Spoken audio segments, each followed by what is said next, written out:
California Republicans just had their best election in over a decade in the state, but can they build on it? Can they actually break the supermajority that Democrats hold in the 2026 election? Coming up, I'll tell you how they should offer a contract to reform California. 10 bold reforms to fix the problems in our state and end one-party rule. That's all coming up.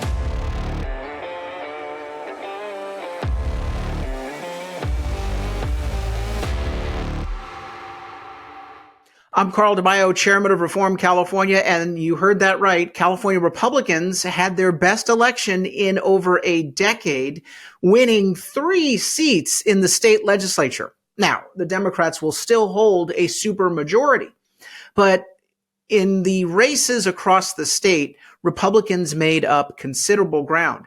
And that is despite the fact that Republicans really didn't have their act together in the state of California. The Republican Party itself, the state Republican Party, is still a dysfunctional mess. They are not properly managing or executing programs, and the candidates themselves were pretty much left to run campaigns on their own with very little support by the Republican Party of California. If we change that in 2026, there's no doubt we can break the Democrat supermajority. And yes, I do believe it is possible to elect a Republican governor. People don't think that's possible, but they also didn't think that Trump was going to end up winning more counties and more votes in California in 2024, but he did. They didn't expect several of the races that we won to be won by Republicans. That's why in 2 of the races, Republicans left the candidates that won for dead. Didn't give them any money whatsoever. So if we actually get our act together, I do believe that California is winnable. The polling suggests that voters are ready for an alternative. The latest poll showed 65% of Californians consider the state to be on the wrong track. Gavin Newsom is wildly unpopular with a net deficit of about 10 percentage points on his favorability ratings. That's just about as bad as Joe Biden's unfavorability ratings. And you gotta really be bad if you're kind of in the same ballpark as Joe Biden. And of course, 70% of Californians voted for Proposition 36, including all counties going for Prop 36. Again, when people look at the ideas for change, they support center-right ideas. But the state is still governed by a far-left one-party control. What do we need? We need to take a page from Newt Gingrich in 1994, when, as a member of what they considered at the time to be a permanent minority in Congress, Republicans were dubbed the permanent minority. Democrats had been in control of the Congress for 40 years. Newt Gingrich said, "We won't win until we unite behind a common sense agenda and make a pledge, make a commitment, enter into a contract with America." The contract with America in 1994, 30 years ago, propelled House Republicans from what people thought was a permanent minority into a stable governing majority. And the ideas of the contract actually made a difference in people's lives because the party followed through and enacted many of those reforms. So I'm offering today, and again, I have no pride of authorship, but these are 10 reforms that we're putting into what we call the contract to reform California.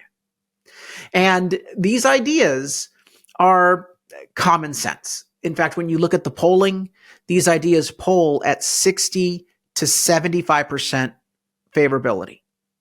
And a lot of Democrats are in favor of these 10 proposals. A supermajority of independents are in favor of these 10 proposals. And yes, it unites Republicans and excites them. And remember, 2026, which is going to be a midterm election, is all about spiking turnout of our base. And then, of course, winning over common sense voters with popular ideas. So I present to you for your consideration and hopefully your support, the contract to reform California. There are 10 items in the contract. Let's begin with item number 1.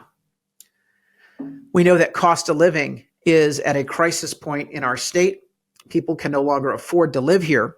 And so the Cost of Living Reduction Act would require that we slash mandates and insane regulations in a whole wide range of household budget items, starting with energy and gas and electricity utilities. The reason why we're starting there is that those things are wildly out of whack with the national cost averages.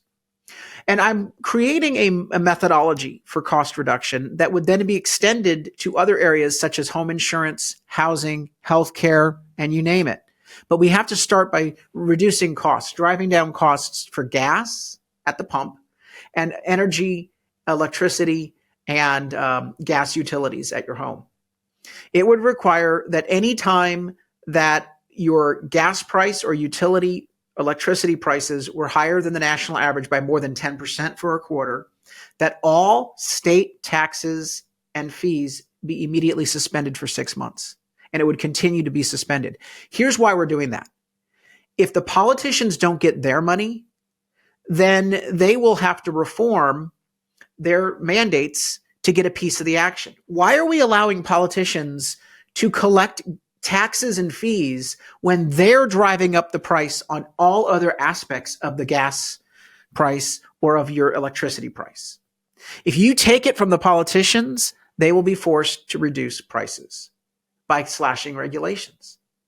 We also require that you get a $2,500 energy and gas rebate per year during years when the prices are more than 10%. Again, I'm putting a poison pill into the mix so that politicians are motivated to slash those regulatory costs and drive down these costs for you.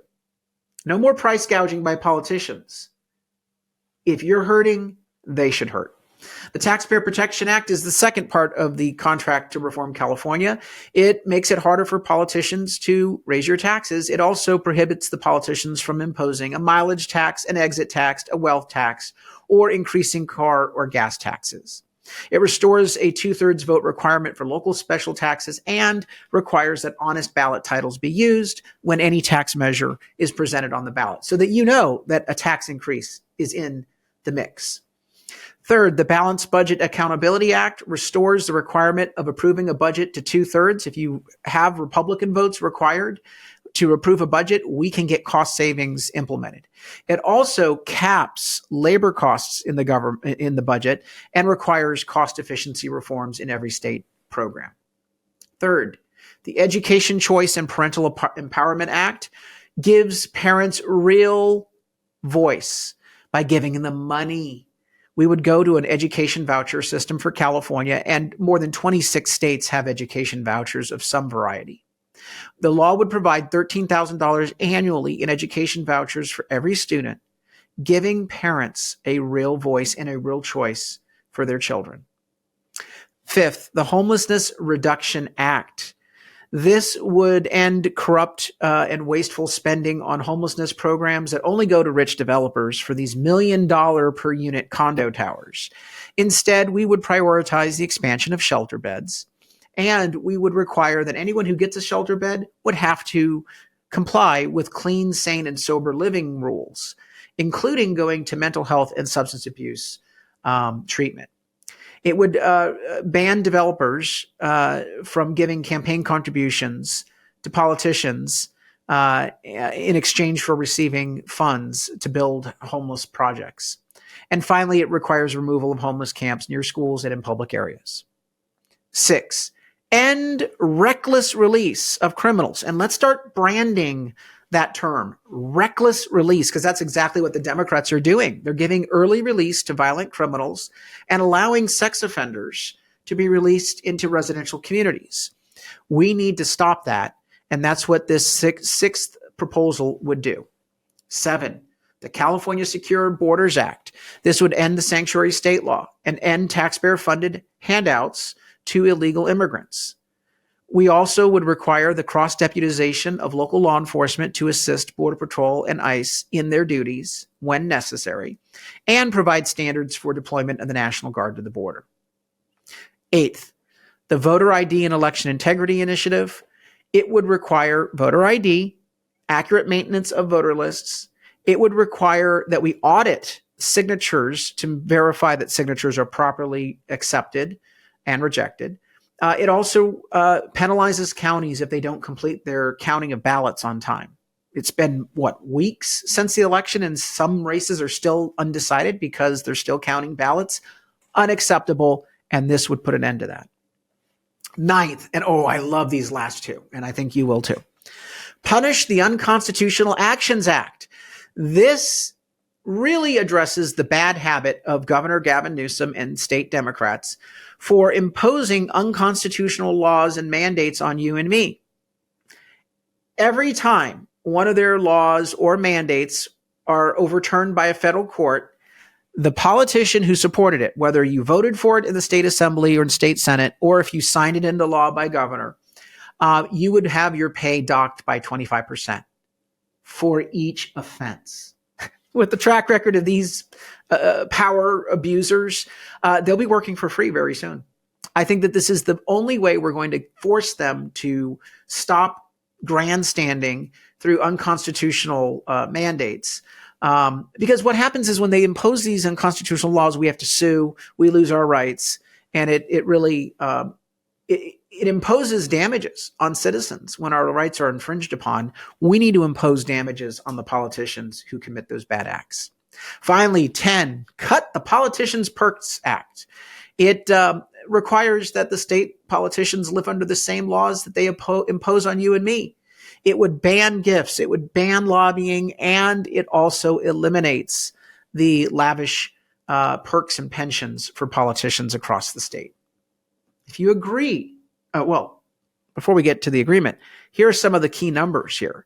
$2,500 annual cost of living rebates for families, $13,000 for each child for education vouchers, a 2/3 vote requirement for approving the state budget and approving local taxes, a 5% immediate labor cost reduction in all state government programs, a 25% cut in pay for politicians who impose constitutional mandates or laws, and zero gifts and zero handouts for illegal immigrants.